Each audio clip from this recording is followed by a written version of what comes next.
드론을 그렇게 운용하다 보면 남는 건 사진하고 영상밖에 없잖아요. 촬영 장비다 보니까. 그런데 그 사진과 영상에 고유의 특성이 있습니다. 고유의 특성도 있고 약간 한계가 있어요. 그런 것들을 좀 설명을 드릴게요.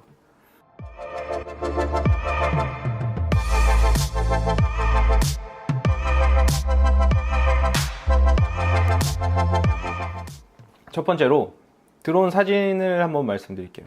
드론 사진은 그 특성상 그 사진 내에서 덜어내기를 하기가 힘듭니다. 저도 뭐 사진을 잘 찍거나 사진에 조회가 있는 건 아니지만 그래도 제가 생각하는 좋은 사진을 개인적으로 생각했을 땐 어떤 한 주제를 잘 부각한 그 안에 스토리텔링이 되는 그런 나머지는 잘 덜어낸 그런 사진이라고 생각을 하거든요. 그런 좋은 사진을 얻기 위해서 필요한 것들이 이제 아웃포커싱을 통해 어떤 주제를 부각하거나 또는 그 렌즈의 화각을 통해 이제 거리감, 원근감이나 배경 압축을 통한 어떤 거리감을 표현하거나 또는 정물에 대한 배치를 바꿔서 또는 모델의 위치를 바꿔서 이제 본인이 컨트롤을 하는 게 있잖아요. 이 드론 사진에선 그걸 다 하기가 거의 힘들다고 보시면 돼요. 물론 이 드론 센서 특성상 뭐 그렇게 큰 센서를 쓰는 게 아니기 때문에 일단 아웃포커싱이 힘듭니다. 물론 굉장히 고가 드론인 인스파이어에다가 뭐 좋은 렌즈를 달고 뭐 좋은 카메라를 껴서 하면은 불가능한 건 아니지만 제가 말씀드리는 건 아마추어 레벨의 컨슈머 드론에 한정해서 말씀드리는 겁니다. 매빅 프로나 뭐 스파크, 매빅 에어, 그 다음에 팬텀 정도까지는 이 배경 흐림을 통한 아웃포커싱으로 특정 주제를 부각하기는 좀 힘듭니다. 센서가 비교적 작고 그리고 렌즈에도 어느 정도 한계가 있기 때문에 줌이 힘든 광각 렌즈이기 때문에 아웃포커싱이 안 되고요. 그 다음에 일단 광각이 기본으로 렌즈가 들어가기 때문에 이 배경 압축을 통한 거리감을 표현하기가 힘듭니다. 세 번째로 이제 말씀드렸던 게 사진을 찍을 때는 정물 배치를 통해서 자기가 원하는 사진을 만들 수가 있는데 드론은 일단 공중에서 내려다보는 식으로 구도가 완성되잖아요. 근데 이 산이나 나무를 옮길 수도 없고 또는 어떤 특정 물체를 옮기려고 하면 그게 가로등이거나 뭐 약간 이런 식이에요. 다리거나 이런 큼직큼직한 물건들이기 때문에 저희가 어떻게 컨트롤할 수가 없습니다. 물론 그런 것 때문에 좋은 배경들이 나오기는 하죠. 그 특성을 활용할 수 있는, 예를 들면 멋있는 해변이라던가 멋있는 갯벌 또는 산의 모습을 촬영할 때는 굉장히 멋있는 그림들이 많이 나오긴 하지만 그걸 저희가 원하는 식으로 인위적으로 조절하기가 굉장히 힘듭니다. 그래서 드론 사진은 특정 주제를 부각하여 한정해서 덜어내기가 힘듭니다. 그럼 이제 드론 영상 얘기를 한번 해보죠. 드론 영상에는 추가로 두 가지 특징이 있습니다. 첫 번째로는 드론 영상에는 소리가 없습니다. 한 번이라도 드론을 옆에서 보신 분들은, 가까이서 보신 분들은 알겠지만 이 특성상 돌아가는 프롭의 소리가 굉장히 커요.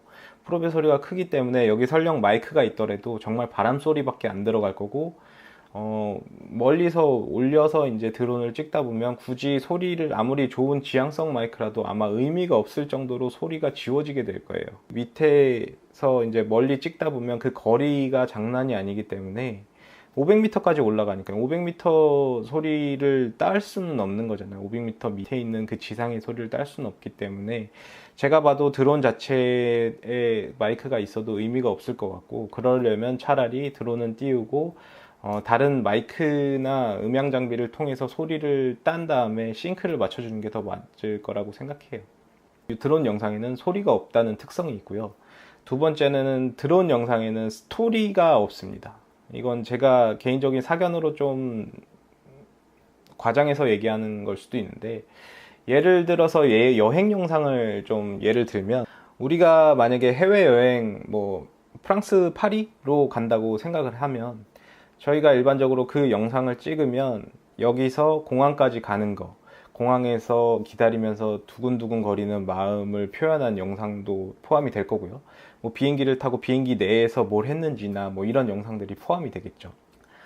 이런 것들을 이제 짜집기를 하다 보면 어떤 스토리가 하나 생기잖아요. 여기서 파리까지 이동한 거에 대한 스토리 영상이 생기잖아요. 그런데 드론을 한번 띄우는 건 드론의 용도와 뭐 시간, 그 찍는 시간과 장소가 어느 정도 제약이 있기 때문에 드론 영상만으로는 스토리가 없습니다. 그냥 어떤 파리에 가서 에펠탑의 풍경, 에펠탑이 드론으로 보니까 이렇게 생겼더라. 그거에서는 에펠탑을 그 어떤 촬영 장비보다 더 멋있고 다른 구도에서 보니까 더 신선한 영상들을 뽑을 수가 있죠. 그런데 정작 본질이 되는 내가 파리에 갔기 때문에 너무 즐거웠다라는 거에 대한 그런 스토리를 담아내기는 일반 카메라보다는 훨씬 어렵습니다.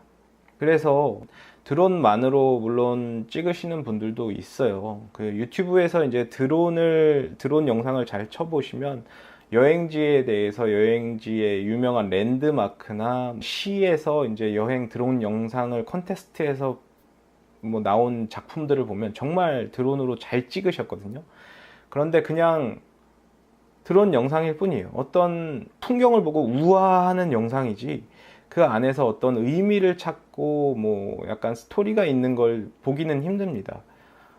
저희가 드론샷으로 유명한 거를 상상해 보면 일단 동물 다큐멘터리들도 있거든요. 뭐 신비의 세계, 퀴즈 동물 탐험 신비의 세계. 그 동물 다큐멘터리조차도 드론만으로 찍지는 않는다는 거죠. 드론을 통해서 뭐 지상에서 사자가 만약에 뭐 어떤 거를 사냥한다고 쳤을 때 뭐 살금살금 쫓아가는 장면 이런 것들은 모두 카메라로 찍다가 이제 엄청나게 달릴 때 멀리서 이제 드론샷을 이용해 준다거나 그렇게 찍는 것에는 다 이유가 있는 거라고 생각해요. 그래서 드론 영상은 소리도 없고 스토리도 없고 다만 내가 있는 위치라던가 그런 것들을 넓게 표현해 줄 때 또는 여기서 여기로 갔다라는 화면 전환용으로 이 장소에서 이제 스토리를 시작한다라는 걸 표현할 때 이제 그 화면 전환용으로 특히 이제 여행지에서 숙소를 소개하거나 내가 이렇게 멋있는 곳에 왔다를 표현할 때 굉장히 효과적으로 쓰일 수 있습니다. 그게 드론 영상의 특징이자 본질으로 보실 수 있어요. 그런데 제가 말씀드린 것에서 좀 예외가 있는 게 그것 자체가 그 내가 여기 있습니다가 그 단편으로 잘 쓰일 때가 있습니다. 그게 바로 인스타그램 동영상 업로드죠.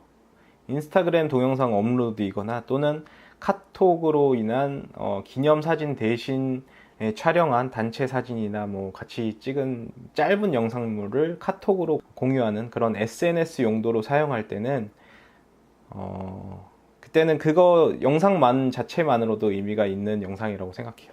그래서 그때는 이제 퀵샷을 유용하게 많이 사용하시면 되거든요. 퀵샷을 하고 나면 자동적으로 핸드폰 동영상에 저장이 되기도 하고 그 다음에 뭐 드론의 조작에 대해서 뭐 본인이 하는 게 아니기 때문에 아무 조작을 하지 않아도 모두 예쁘게 알아서 찍어주기 때문에 그 퀵샷 기능은 그런 용도로 쓰실 분들은 퀵샷 기능을 위해서 사시면 되고 그럴 경우에는 가장 저렴하면서도 실용적인 스파크를 제일 추천을 드립니다.